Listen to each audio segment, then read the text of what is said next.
科技大學舉行10週年慶典，行政長官崔世安讚揚科大10年嚟為培養人才做出重要嘅貢獻。科大又獲紫金山天文台頒授小行星奧科大星嘅命名證書。由陳永輝講下科大10週年慶典嘅情況。10年樹木，8年樹人。回歸之後成立嘅科技大學迎嚟10週年校慶。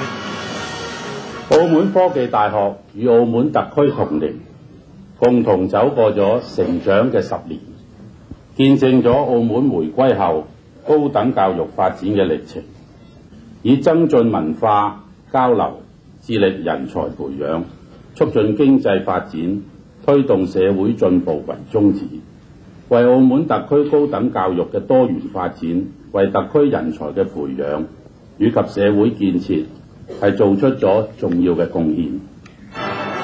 行政長官崔世安同埋一眾主禮嘉賓主持科大10週年慶典。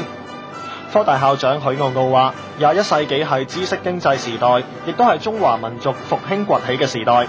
深信科大一定會再鑄特色，再上台階。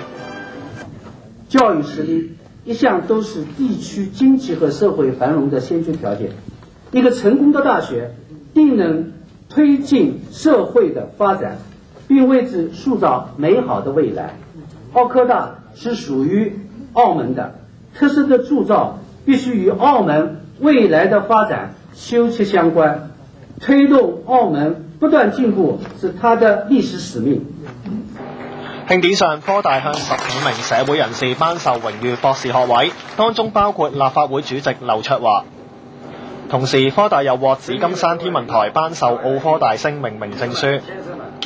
從此，澳門科技大學的名字進入了宇宙星空，向了太空星辰，將伴隨着200003號小行星永遠遨遊於太空中，與日月同輝。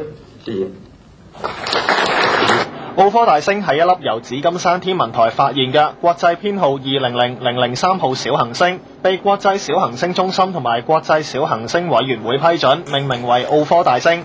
紫金山天文台話，以高校嘅名字命名小行星，旨在提升學校嘅知名度，同埋弘揚佢哋為國家、為社會培養人才嘅傑出貢獻。